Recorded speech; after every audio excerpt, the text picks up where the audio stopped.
राधे राधे सभी को। Welcome to Mehta college online classes. तो लास्ट क्लास में इलेक्ट्रोस्टैटिक्स में अपन ने किसके बारे में स्टडी किया था? एनर्जी, इलेक्ट्रोस्टैटिक जो अपने पास में एनर्जी थी उसके बारे में अपन ने क्या किया था? डिस्कस किया था। ठीक है, अब उसमें मैंने आपको एक क्वेश्चन भी करा दिया था डिस्क्रीट का, ठीक है, और कंटिन्यूस चार्ज डिस्ट्रीब्यूशन का एक डेरिवेशन भी आपको क्या करा था, करवाया था कि भाई ड्राइव कैसे करते हैं कंटिन्यूस चार्ज डिस्ट्रीब्यूशन के लिए। तो ये दो तीन चीज़ें मैंने लास्ट लेक्चर्स में आपको कराती थी। अब आगे बढ़ते हैं इसी में इलेक्ट्रोस्टैटिक्स में। इलेक्ट्रोस्टैटिक्स जो अपने पास में टॉपिक चल रहा है, ठीक है, इसमें आगे बढ़ते हैं और अपन क्वेश्चन करेंगे किस पे? अपन करेंगे कंटिन्यूस चार्ज डिस्ट्रीब्यूशन के ऊपर। क्वेश्चन पूछ लिया जाता है, ठीक है। देखो जो पहली यूनिट है ना, इसमें हर एक चीज़ पे क्वेश्चन है। मैं नहीं कह सकता भाई पॉसिबिलिटी कि भाई किससे कहाँ से कैसा क्वेश्चन बनेगा, ठीक है। जब मेरी यूनिट कंप्लीट हो जाएगी तो मैं थोड़ा सा फिर भी मोस्ट इंपॉर्टेंट पार्ट आपको बता दूंगा उसका, लेकिन फिर भी इलेक्ट्रोस्टैटिक्स बहुत बेसिक यूनिट है ईडी की, इसमें हर जगह से क्वेश्चन आ सकता है, कुछ भी। और हर क्वेश्चन में कराया नहीं जा सकता, कुछ दिमाग आप अपना भी लगाओगे इधर, ठीक है। तो इलेक्ट्रोस्टैटिक्स में अगर अपन बात करते हैं तो अब किसका ले लेते हैं? कंटिन्यूस चार्ज डिस्ट्रीब्यूशन के न्यूमेरिकल्स की, या फिर उसके ऊपर बेस्ड कुछ क्वेश्चंस को ले लेते हैं। जैसे इसमें क्वेश्चन दे देगा, पहला question, find out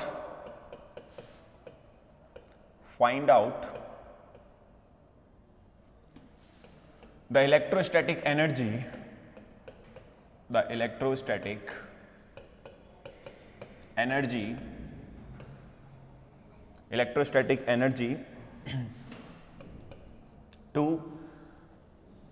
to ensemble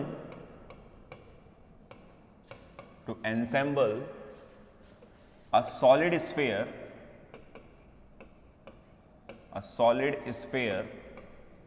of radius capital R, ठीक है। तो अपने को किसके बारे में स्टडी करनी है कि भाई सॉलिड स्फीयर अपन को क्या करना है? एनसेंबल करना है रेडियस R का। अब देखो सॉलिड स्फीयर है तो ऑब्वियस सी बात है अंदर ही भरा हुआ होगा, ठीक है, और बाहर तो उसको अपन करना ही है एनसेंबल, बाहर से तो करना ही है, तो अंदर से भी एनसेंबल करना पड़ेगा, बाहर से भी एनसेंबल करना पड़ेगा, तब जाके आपका टोटल चार्ज क्या बनेगा, उस पर एनसेंबल हो पाएगा, डिस्ट्रीब्यूट हो पाएगा। अब कंटिन्यूस बॉडी होती है, सॉलिड बॉडी कैसी होती है? सॉलिड स्फीयर कैसी होती है? कंटिन्यूस बॉडी होती है, ठीक है। तो चलो इसको स्टडी करते हैं। Consider a solid sphere, consider a solid sphere of radius r, capital R, ठीक है, which has to be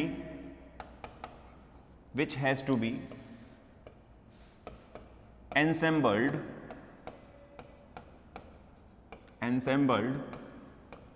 by energy U, ठीक है। तो U अपने पास में टोटल एनर्जी लगी होगी उसको एनसेंबलिंग करने के लिए, ठीक है। आगे बढ़े ना, उसको देखो एनसेंबल करना है अपने को, तो अगर अपने को एनसेंबल करना है तो मैंने अभी भी बताया कि वो बाहर से भी एनसेंबल होगा, ठीक है, और कहाँ से एनसेंबल होगा? अंदर से भी एनसेंबल होगा, ठीक है। तो एक बार बताओ, अपने पास में जो कंटिन्यूस चार्ज डिस्ट्रीब्यूशन में, ठीक है, किसके ऊपर डिपेंड करते हैं? कंटिन्यूस चार्ज डिस्ट्रीब्यूशन की जो एनर्जी होती है वो किस पे डिपेंड करती है? ई के मोड स्क्वायर पे, मतलब इलेक्ट्रिक फील्ड पे ये क्या करती है? डिपेंडेंसी लेती है। We know that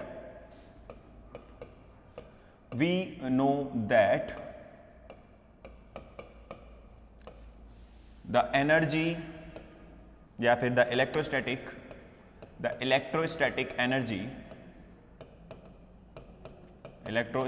energy U for a continuous charge distribution,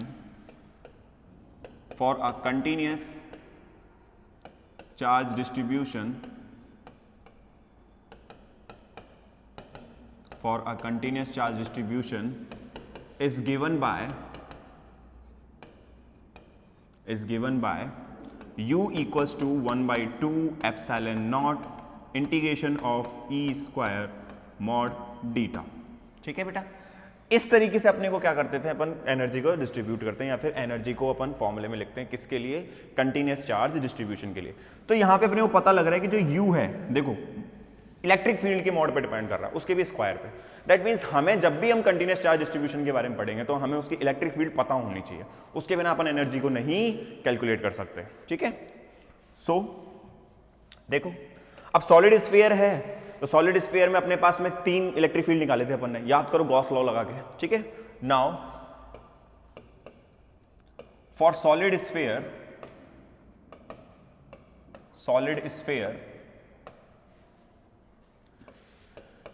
electric field is given by E बराबर, जिसको हम आउटसाइड भी बोलते हैं, कितना आता था के क्यू बाई आर स्क्वायर, ठीक है, ई वेक्टर आर कैप। जब अपने पास में केस क्या हो, r greater than capital r, ठीक है। ई सरफेस कितना हो जाएगा, k q by capital r square r cap, ठीक है। जब आर किसके इक्वल हो, कैपिटल आर के, ठीक है। ये अपने पास में सॉलिड की वजह से निकाला था अपन ने। और ई कितना था अपने पास में, इनसाइड, ई इनसाइड कितना आएगा अपने पास में, के क्यू आर अपॉन में आर क्यूब, यही आएगा क्या, 1 मिनट, हाँ सही है, के क्यू आर अपॉन में आर क्यूब, थोड़ा सा स्लिप हो गया दिमाग से, ठीक है। तो ये आर लेस देन कितना हो गया अपने पास में, कैपिटल आर, ठीक है बेटा। तो अपने पास में ये इलेक्ट्रिक फील्ड्स होती थी, किसके लिए, सॉलिड स्फीयर के लिए, कि भाई इनसाइड कितनी आएगी, सरफेस पे कितनी आएगी और आउटसाइड कितनी आएगी। अब अपने को जो एनसेंबल करना है इलेक्ट्रिक फील्ड, एनर्जी जो अपने को चाहिए इस पूरे स्फीयर को एनसेंबल करने के लिए, तो एक बार बताओ उसमें भागीदारी एक तो बाहर के चार्ज की होगी और एक इनसाइड चार्ज की होगी नहीं होगी, क्योंकि अपने को क्या करना है, सॉलिड स्फीयर को अंदर से भी बनाना है, अंदर से भी एनसेंबल करना है और बाहर से भी एनसेंबल करना है। जो सरफेस का कंट्रीब्यूशन होगा वो नहीं होगा, क्योंकि एक बार आपने अगर अंदर से बना दिया और एक बार उसको बाहर से बना दिया तो ऑटोमेटिकली सरफेस तो आ ही जानी है उसके ऊपर, ठीक है। उसके ऊपर जो सरफेस होगी, जैसे आप इकट्ठा करते जा रहे हो चार्ज को, तो उसकी एक सरफेस तो अपने आप ही रेडी हो जाएगी। तो सरफेस का इसमें कोई कंट्रीब्यूशन नहीं होता, सिर्फ कंट्रीब्यूशन किसका होगा, एक तो अपने पास में ई आउट का और एक किसका होगा, ई इनसाइड का, ठीक है। चलो आगे चलते हैं।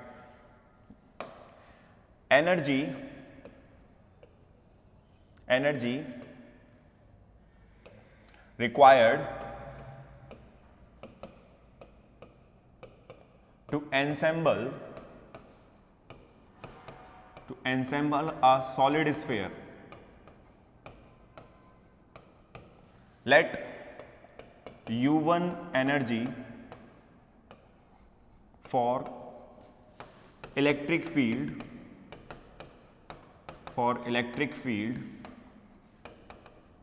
outside the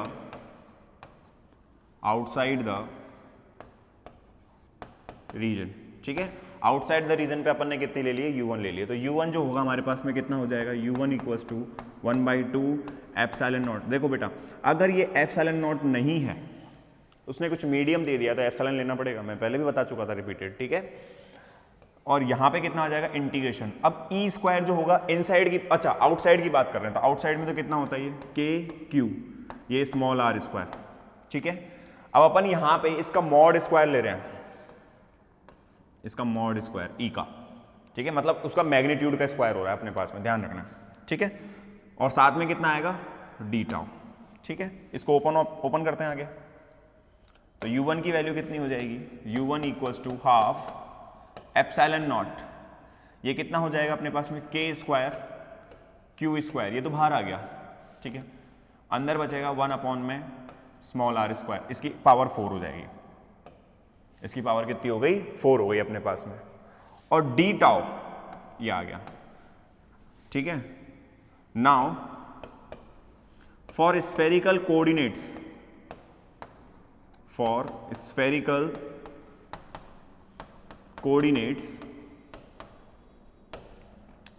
कोऑर्डिनेट्स के लिए जो डी टाउ होता है इसको कैसे लिखते हैं अपन, r square sine theta d r d theta, और ये कितना आ जाएगा, डी फाई, ठीक है।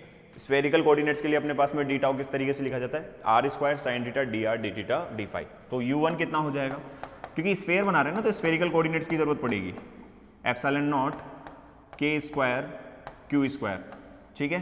ये अपने पास में volume integration V, volume integration चल रहा है अपने पास में, ठीक है। ये कितना हो जाएगा 1 अपॉन में आर की पावर 4, ये हो जाएगा आर स्क्वायर साइन थीटा, ये हो जाएगा sign theta d r d theta और ये D phi.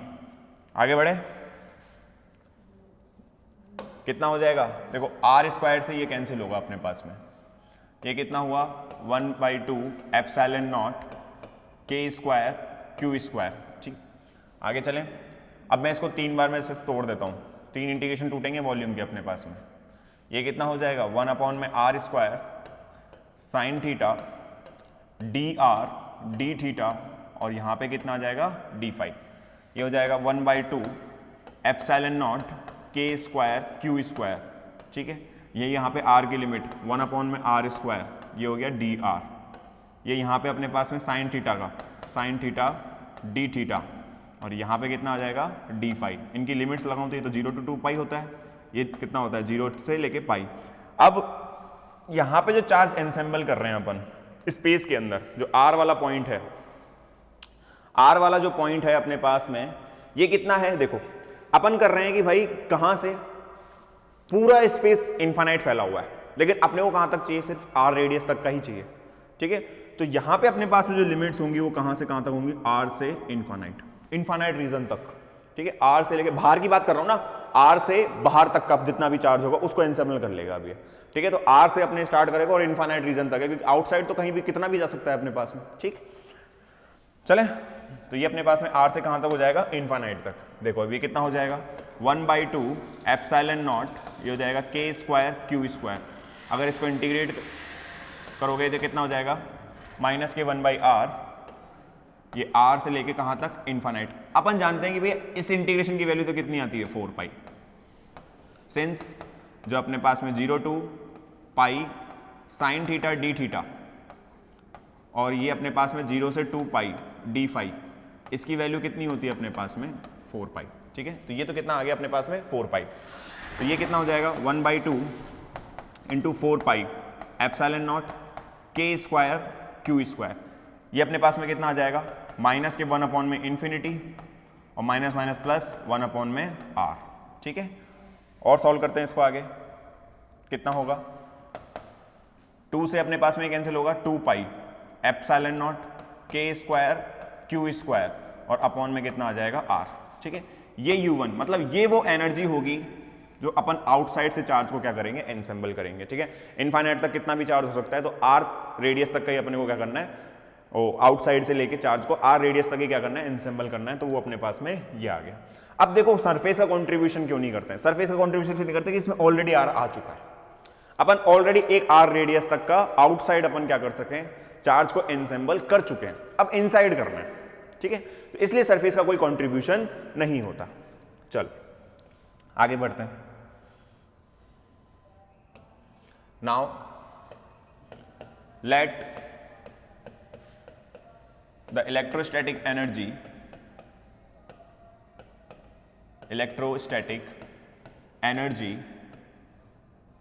U2, electrostatic energy U2 to ensemble the charge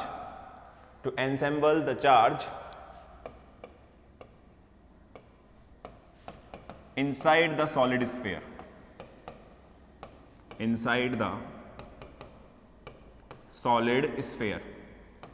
ठीक है, तो U2 कितना हो जाएगा अपने पास में, तो U2 को देख लेते हैं। U2 अपने पास में कितना होगा 1/2 एप्सिलॉन नॉट ये E स्क्वायर, लेकिन यहाँ पे इनसाइड वाला आएगा E इनसाइड स्क्वायर और ये कितना हो जाएगा डी टाउ। सिंस जो E इनसाइड होता है अपने पास में ये कितना होता है KQ R अपॉन में R क्यूब, यही होता है। ठीक है, और ये हो जाएगा अपने पास में R कैप। ठीक है, तो ये अपने पास में इनसाइड का केस होता है, इसको पुट कर देते हैं। सो अपने पास में U2 कितना हो जाएगा 1/2 एप्सिलॉन नॉट E इनसाइड की अगर मैं बात करूं तो KQR अपॉन में R क्यूब। ठीक है, इसके मॉड का क्या हो जाएगा स्क्वायर। ठीक है, और यहाँ पे आ जाएगा अपने पास में डी टाउ। चलो आगे बढ़ते हैं। ये हो जाएगा half epsilon not K square Q square और ये आ जाएगा R स्क्वायर। R स्क्वायर तो अंदर रहेगा और ये R की पावर 6 बाहर आ जाएगा। अंदर क्या आ जाएगा अपने पास में आर स्क्वायर, ठीक है, और ये हो जाएगा d tau. For spherical coordinates, for spherical coordinates d tau कितना हो जाएगा, r square sine theta d r d theta, और ये कितना हो गया डी फाई। तो अपने पास में जो U2 होगा ये कितना हो जाएगा, हाफ एप्सिलॉन नॉट के स्क्वायर क्यू स्क्वायर अपॉन में आर की पावर 6, ठीक है, आर की पावर 6, ये हो जाएगा r square dot r square sine theta d theta d phi और डी आर, ठीक है। अपने पास में ये आ गया डी आर, ठीक। इसको ओपन कर दिया, ये कितना हो जाएगा 1/2 एप्सिलॉन नॉट के स्क्वायर क्यू स्क्वायर आर की पावर 6, ठीक है। अब इसमें अपन ने क्या किया, रेडियल पार्ट को तो अलग ले लिया, आर की पावर 4 डी आर, ठीक। यहाँ पे ले लिया मैंने इसको अलग, ये हो जाएगा साइन थीटा कितना हो गया डी थीटा, और ये कितना हो जाएगा डी फाई। तो ये 0 से लेके 2 पाई, ये 0 से लेके पाई। अब इनसाइड तो हमें कहाँ से जाना है, 0 से आर तक जाना है, 0 से कैपिटल आर तक ही तो आना है। सरफेस देखो 2 बार कंट्रीब्यूट हो गई, इसलिए सरफेस को नहीं ले रहे थे अपन, ठीक है, इसलिए अपन किसको नहीं ले रहे थे, सरफेस को नहीं ले रहे थे। ये कितना हो जाएगा, हाफ एप्सिलॉन नॉट के स्क्वायर क्यू स्क्वायर कितना हो गया आर की पावर 6। इसको अगर मैं सॉल्व करता हूँ तो ये कितना हो जाएगा, आर की पावर 5 अपॉन में आर की, ये 5 हो गया, ये 0 to r आ गया अपने पास में, और इसकी वैल्यू कितनी आ जाएगी 4 पाई। ये मैं पहले ही बता चुका हूँ, इसकी वैल्यू कितनी आएगी 4 पाई, ठीक है। सॉल्व करो आगे, ये 1/2 into 4 pi into epsilon not के स्क्वायर क्यू स्क्वायर कितना हुआ आर की पावर 6। इसको अगर मैं करता हूँ सॉल्व तो ये कितना हो जाएगा, आर की पावर 5 अपॉन में 5, आर की पावर 5 अपॉन में 5। इसको और सॉल्व करते हैं, ये कितना हो जाएगा 2 पाई एप्सिलॉन नॉट के स्क्वायर क्यू स्क्वायर। यहां से अगर मैं कैंसिल करता हूं तो यहां पे बचेगा 5r, सिर्फ सिंपली कितना बचेगा 5r। मतलब ये वो एनर्जी होगी जब हमें इनसाइड द सॉलिड स्फीयर को क्या करना पड़ेगा, चार्ज को एनसेंबल करना पड़ेगा, इतनी एनर्जी की रिक्वायरमेंट होगी। तो अब टोटल एनर्जी कितनी पड़ेगी अपने पास में, नाउ अभी नहीं हुआ है question, total energy to ensemble the solid sphere, total energy कितनी होगी अपने पास में एनसेंबल करने की सॉलिड स्फीयर की, U बराबर U1 प्लस U2, ठीक है। तो अपने पास में टोटल एनर्जी कितनी हो जाएगी, U बराबर U1 प्लस U2 के बराबर, ठीक है। तो ये अपने पास में कितना होगा, देखो U इक्वल्स टू कितना आएगा, U1 कितना निकाला था अपन ने, U1 कितना निकाला था,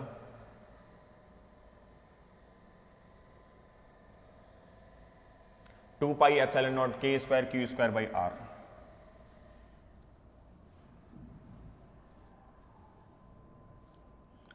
कितना था 2 पाई एप्सिलॉन नॉट के square q square by r, और ये कितना है अपने पास में 2 पाई एप्सिलॉन नॉट के स्क्वायर क्यू स्क्वायर अपॉन में 5r, ठीक। आगे बढ़ो, कितना होगा U इक्वल्स टू कितना आएगा, ये 2 पाई एप्सिलॉन नॉट, क्या कॉमन आ गया के square q square upon r, तो अपन ने कॉमन ले लिया, यहाँ बचेगा 1 प्लस 1 अपॉन में 5, कितना हो जाएगा ये 6 अपॉन में 5, ये कितना हो जाएगा अपने पास में 6 अपॉन में 5, ये हो जाएगा 12 अपॉन में 5 एप्सिलॉन नॉट के square q square over r। आगे और फर्दर सॉल्व कर लेते हैं इसको, ये कितना हो जाएगा 12 पाई अपॉन में 5 एप्सिलॉन नॉट, के स्क्वायर को ओपन करोगे तो ये कितना हो जाएगा 1 अपॉन में 16 pi square epsilon not square, 1 upon में 4 पाई एप्सिलॉन नॉट होता है ना, ये कितना हो जाएगा क्यू स्क्वायर ओवर r, ठीक है। कुछ कैंसिल हो रहा है, ये 4 से 3 बार और ये 4 से 4 बार, तो ये कितना हो जाएगा 3/20, ठीक है। एक पाई से एक पाई कैंसिल हो गया, एक एप्सिलॉन नॉट से एप्सिलॉन नॉट कैंसिल हो गया, क्यू स्क्वायर अपॉन में पाई एप्सिलॉन नॉट r, ठीक है। कुछ गड़बड़ी थोड़ी हुई है, देखना एक बार।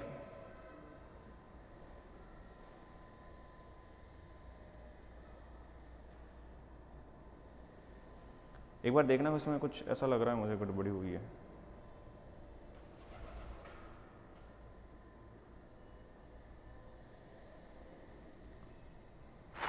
एक काम करते हैं ना, एक मिनट कैंसिल, 1 मिनट, इसको इतना क्यों ओपन करते हैं?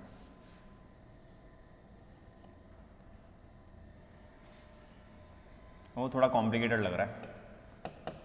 ये हो जाएगा 12 पाई अपॉन में 5 एप्सिलॉन नॉट। एक के को ओपन कर लेते हैं, इसमें एक के को क्या कर लेते हैं, के क्यू स्क्वायर ओवर आर, ठीक है। तो अपने पास में एक के को ओपन करोगे तो कितना आ जाएगा, 1 अपॉन में 4 पाई epsilon not.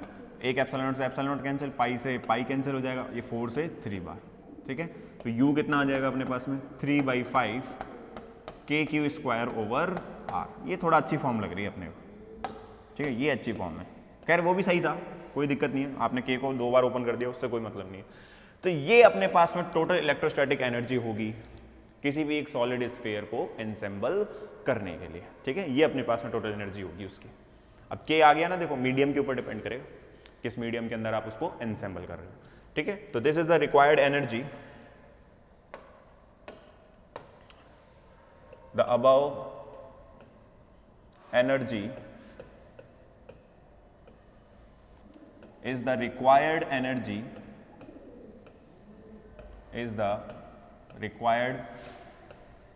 energy to ensemble a solid sphere of radius capital R, ठीक है। तो अपने पास में कितना होगा, ये रिक्वायर्ड एनर्जी होगी किसी भी एनसेंबल करने की सॉलिड स्फीयर की रेडियस r के लिए, ठीक है। ये हो गया। अब इसको उतार लो, फिर एक क्वेश्चन और करा देता हूं मैं।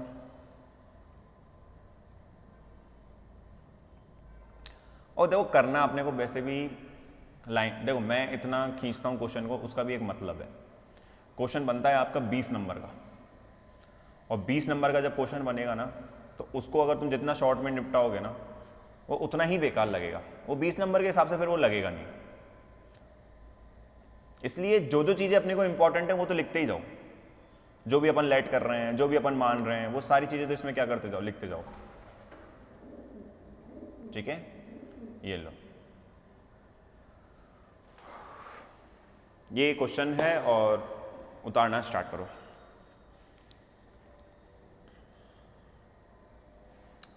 अरे अरे अरे अरे, 1 मिनट, ये थोड़ा देख लेना, फॉर वगैरह लिखा हुआ है, लाइन खिंच गई गलती से, थोड़ा सा देख लेना इसमें। चलें आगे।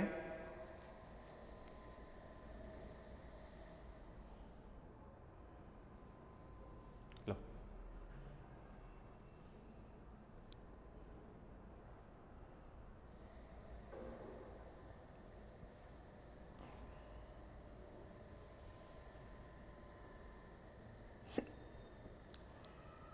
पॉज करते जाओ और लिखते जाओ।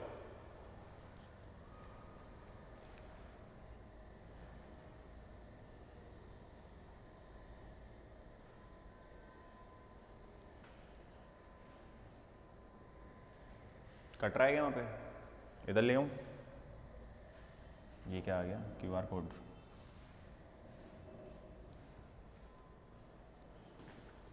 चलो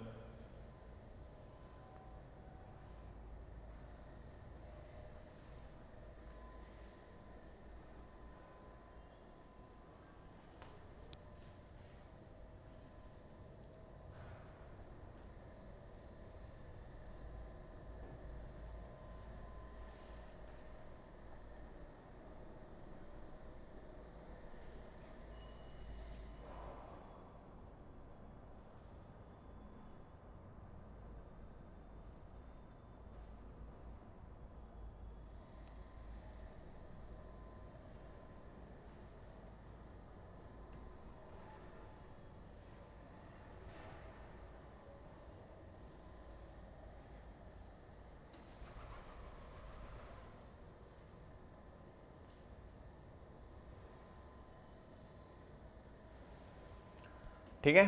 तो ये क्वेश्चन था किसको, सॉलिड स्फीयर को एनसेंबल करने के लिए। अब अगला क्वेश्चन स्फेरिकल सेल भी पूछ सकता है। देखो मैं तो सीधी बात बताता हूँ, इलेक्ट्रिक फील्ड पता होनी चाहिए। अब चाहे सिलेंडर पूछ ले, चाहे सॉलिड स्फीयर पूछ ले, ठीक है, कोई भी आपके पास में सरफेस पूछ ले, उसके हिसाब से अगर मान लो क्यूबॉइड क्यूब भी पूछ लेता है तो कार्टेशियन कोऑर्डिनेट्स आ जाएंगे। कोई इसमें कोई इतनी कोई आपत्ति नहीं, बस इलेक्ट्रिक फील्ड पता होनी चाहिए हमें कि भाई इनसाइड आउटसाइड और कितनी इलेक्ट्रिक फील्ड होगी, और उस हिसाब से अपन क्वेश्चन को क्या कर लेंगे, डील कर लेंगे, ठीक है। फिर भी अगर आपको लगता है कि भाई एक क्वेश्चन और, तो एक क्वेश्चन और करा देंगे अपन, बाकी क्वेश्चन तो फिर तुम इतना हो कि भाई अब तुम कर लोगे, ऐसा कुछ नहीं है इसमें, ठीक है। सिलेंडर वाले तुम्हें करना है, ठीक है, मैं सॉलिड वाले सारे करा रहा हूं, सिलेंडर वाले तुम्हें करने हैं। अब क्वेश्चन आ जाएगा,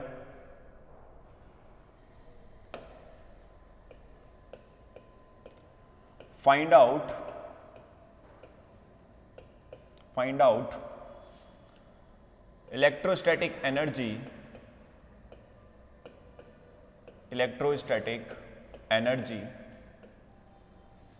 for the spherical shell of radius capital R, ठीक है। अपने पास में क्या दे दिया है, इलेक्ट्रोस्टैटिक एनर्जी अपने को क्या करनी है, फाइंड आउट करनी है स्फेरिकल शेल, किसके लिए, रेडियस R के लिए, ठीक है। वही कंसीडरेशन कर लेते हैं। Consider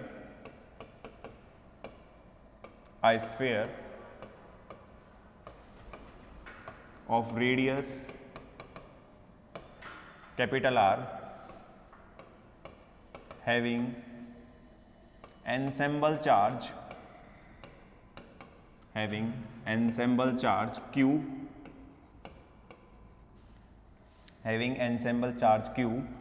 and to ensemble this charge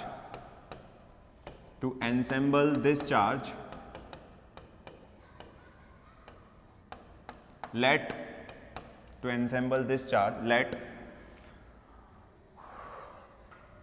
electrostatic energy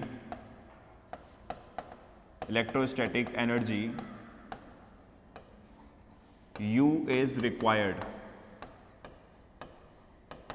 कितनी मान ली अपन ने, U मान ली इसके लिए, ठीक है। नाउ द इलेक्ट्रिक फील्ड, या फिर by the definition of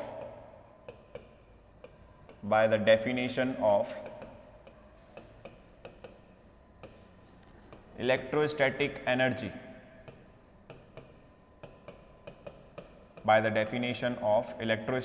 energy, U बराबर कितना होता है, हाफ एप्सिलॉन नॉट मॉड का स्क्वायर डी टाउ, ठीक है। ये अपने पास में क्या कहलाता है, U कहलाता है, कितना, half epsilon naught E square d tau. Now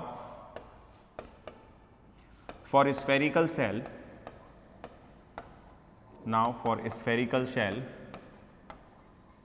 ठीक है, स्फेरिकल शेल U कितना होगा अपने पास, वो E कितना होगा, E आउटसाइड कितना होता है, KQ/R स्क्वायर, और ये कितना हो गया, R कैप, ठीक है। ये आउटसाइड हो गया अपने पास में, और सरफेस पर कितना होता है, KQ/R, जब ये क्या हो, R ग्रेटर देन R, यहाँ पे R किसके बराबर हो, कैपिटल R के, R कैप, और E इनसाइड, ठीक है, E इनसाइड कितना होता है, 0, जब R क्या हो, लेस देन R। तो ये अपने पास में स्फेरिकल सरफेस के लिए इलेक्ट्रिक फील्ड होती है। Now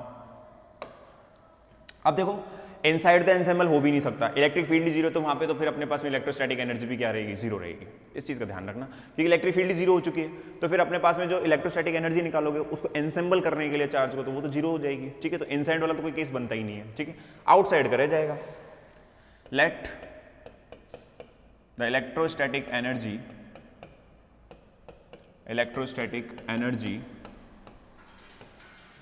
U1 is required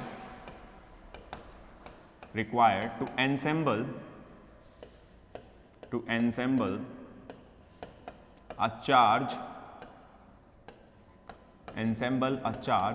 outside the spherical shell, ठीक है। तो U1 कितना हो जाएगा अपने पास में, half epsilon naught E out आ जाएगा यहाँ पे, इसके मॉड का स्क्वायर डी टाउ, ठीक है। कितना हो जाएगा ये, u1 की वैल्यू कितनी हो जाएगी अपने पास में, हाफ एप्सिलॉन नॉट। इसको अगर अपन सॉल्व करते हैं तो ये कितना आ जाएगा, k q over r square, इसके मॉड का स्क्वायर, और यहाँ पे कितना आ जाएगा ये r square sine theta d r d theta और डी फाई। ध्यान रखना बेटा वही चलेगा अपने पास में डी टाउ तो, क्योंकि अपन अभी भी स्फेरिकल सेल के बारे में ही स्टडी कर रहे हैं। u1 कितना हो जाएगा, हाफ एप्सिलॉन नॉट, के स्क्वायर क्यू स्क्वायर तो बाहर आ गया, ये होगा 1 में आर की पावर 4, ये कितना हो जाएगा r square sine theta d r d theta और यहाँ पे कितना आ जाएगा डी फाई। u1 की वैल्यू कितनी हो गई, हाफ एप्सिलॉन नॉट के स्क्वायर क्यू स्क्वायर, ये आर स्क्वायर से ये कैंसिल होगा अपने पास में, ये इंटीग्रेशन किसका हो जाएगा 1 में r square d r, open कर दिया 3 बार, ये साइन थीटा डी थीटा और ये कितना हो जाएगा अपने पास में डी फाई, ठीक है। लिमिट्स 0 to 2 पाई, इसकी लिमिट 0 to पाई और इसकी लिमिट्स आर से लेके इन्फानाइट तक, ठीक है। इन्फानाइट अपने पास में स्पेस है, उसमें जितना चार्ज होगा उसको एनसेंबल करेंगे अपन। तो u1 कितना हो जाएगा, हाफ एप्सिलॉन नॉट के स्क्वायर क्यू स्क्वायर, कितना आ गया माइनस के 1 में आर, ये आर से लेके इन्फानाइट और इसकी वैल्यू तो कितनी आ जाएगी 4 पाई, ये कितना हो जाएगा 2 पाई एप्सिलॉन नॉट के स्क्वायर क्यू स्क्वायर, ठीक है। और ये कितना हो जाएगा माइनस के 1 में इन्फानाइट प्लस 1 में आर, ये कितना आ जाएगा u1 equals to 2 pi epsilon not के square q square over r, ठीक है। तो ये अपने पास में वैल्यू आएगी किसकी, इलेक्ट्रोस्टैटिक एनर्जी की, कहाँ पर, आउटसाइड पे, ठीक है। कहाँ आएगी ये, आउटसाइड के लिए आएगी।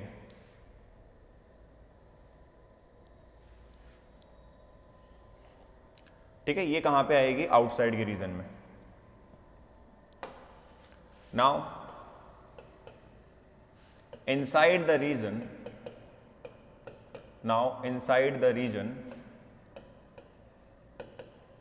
there is no electric field,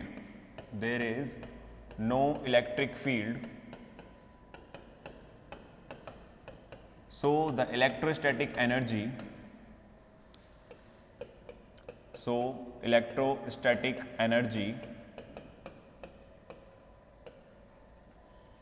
inside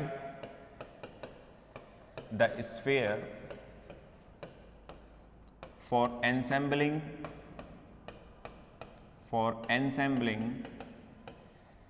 the charge is zero. That means u2 equals to कितना हो गया 0, ठीक है। नाउ आगे चलते हैं। नाउ द टोटल एनर्जी या electrostatic energy, total electrostatic energy required to ensemble a charge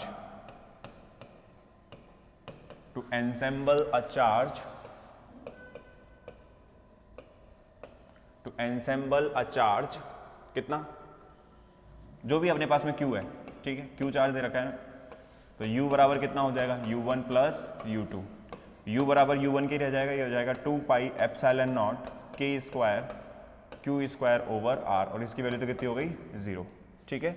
सो हमारे पास में U कितना आ जाएगा, U कितना बचा, ये हो जाएगा 2 पाई एप्सिलॉन नॉट, के को ओपन कर देते हैं, कितना आ जाएगा 4 पाई एप्सिलॉन नॉट के क्यू स्क्वायर ओवर आर, ठीक है। ये कैंसिल हो जाएगा, U की वैल्यू कितनी हो जाएगी, हाफ के क्यू स्क्वायर ओवर आर, ठीक है। तो ये एनर्जी की अपने पास में क्या होगी, रिक्वायरमेंट होगी, ठीक है। This is the total electrostatic energy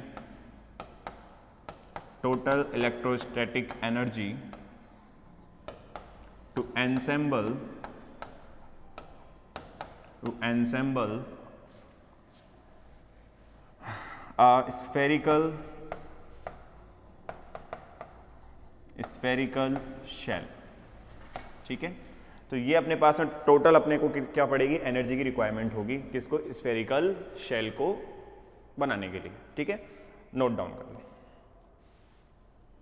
तो देखो मैंने स्फेरिकल शेल का करा दिया, एक सॉलिड का करा दिया। अब सिलेंडर का आपके ऊपर है। अगर सिलेंडर का क्वेश्चन आता है, मेन चीज आपको इलेक्ट्रिक फील्ड पता होनी चाहिए, बस निकल जाएगा। ये लो,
ठीक है। तो ये अपने पास में क्या आ गई, टोटल इलेक्ट्रोस्टैटिक एनर्जी हो गई किसको, स्फेरिकल सेल को बनाने के लिए। अब जो आपके पास में बचता है अपने पास में क्या, सिलेंडर बचता है।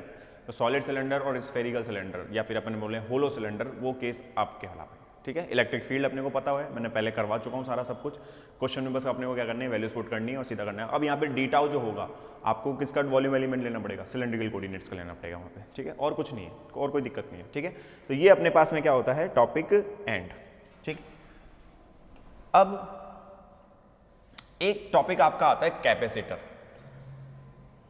एक टॉपिक आता है आपके पास में कैपेसिटर।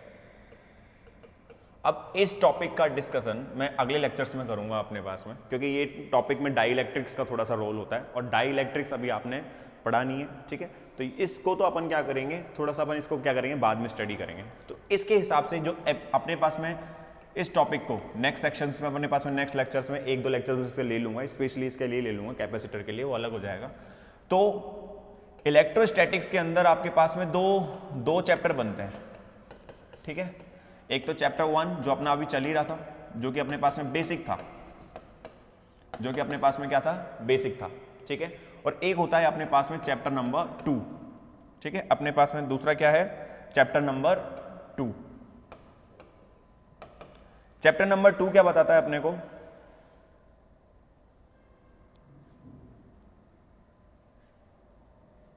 चैप्टर नंबर 2 बताता है अपने पास में मेथड ऑफ इमेजेस के बारे में,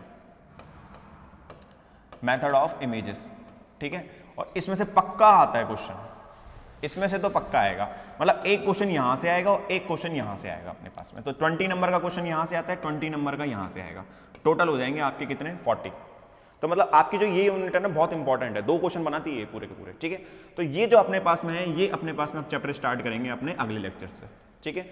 इस चैप्टर को एंड करने के बाद में अपन क्या कर लेंगे, कैपेसिटर कर लेंगे, ठीक है। कैपेसिटर का छोटा सा टॉपिक है और वो तो वैसे भी 11-12 में पढ़ा हुआ है तुम्हारा, तो इतना कुछ बेसिक विस्तार रूप से नहीं है, ठीक है। कैपेसिटर है, उसका डाइलेक्ट्रिक्स क्या होता है, उसका फॉर्मूला कितना आता है, C = Q/V और वगैरह वगैरह, वो सारा सब कुछ अपन कैपेसिटर में अगली क्लासेस के अंदर, मतलब एक क्लास के अंदर में इसको निपटा दूंगा।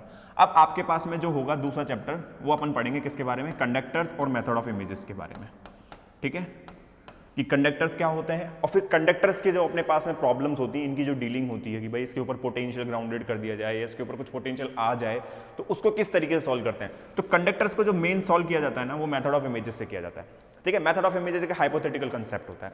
तो अगली क्लास में अपन क्या कर लेंगे, इसको क्या करेंगे, डिस्क्राइब कर लेंगे कि भाई ये कितना क्या है, क्यों जो भी है, ठीक है। तो ये आपका एक चैप्टर क्या होता है, कंप्लीट होता है यहाँ पे। अब नेक्स्ट क्लास से अपन को क्या पढ़ना है, कंडक्टर्स पढ़ना है, ठीक है। कंडक्टर्स पढ़ने के बाद में आपका जो ये है पूरा इलेक्ट्रोस्टैटिक्स एक यूनिट कंप्लीट होती है। उसके बाद में फिर अपन पढ़ेंगे बाउंड्री वैल्यू प्रॉब्लम्स, जो डाइलेक्ट्रिक्स का काम करेगी, ठीक है। अगर मैं मान लो किसी मीडियम में डाइलेक्ट्रिक्स भर दूं, तो उस डाइलेक्ट्रिक्स को भरने से अपने पास में अब क्या अलग अलग मतलब इलेक्ट्रिक फील्ड पे कुछ फर्क आएगा क्या, ठीक है, क्योंकि ऑब्वियस ही बात है आएगा, पोलराइज हो जाएंगी चीज़ें। डाई इलेक्ट्रिक पोलराइज होता है, पोलराइज होगा तो डिस्प्लेसमेंट वेक्टर भी आएगा, ठीक है, इलेक्ट्रिक फील्ड में भी थोड़ा बहुत चेंज आएगा, ठीक है। उसमें जो अपन ये बाउंड्री कंडीशंस लगाते हैं, ठीक है, जो मैंने याद करो इलेक्ट्रिक फील्ड और पोटेंशियल के अंदर अपने पास में नॉर्मल डायरेक्शन में कुछ ना कुछ क्या आया था, जैसे ये एक सरफेस है, इलेक्ट्रिक फील्ड के अंदर डिसकंटिन्यूटी आ रही थी, तो डिसकंटिन्यूटी वहाँ कैसे वर्क करती है, ठीक है, सारा सब कुछ अपन क्या करेंगे वो यूनिट 2 के अंदर स्टडी करेंगे, ठीक है। तो ये यहाँ तक था। नेक्स्ट क्लास के अंदर अपन मिलते हैं किसके साथ में, कंडक्टर्स और मेथड ऑफ इमेजेस के साथ। राधे राधे।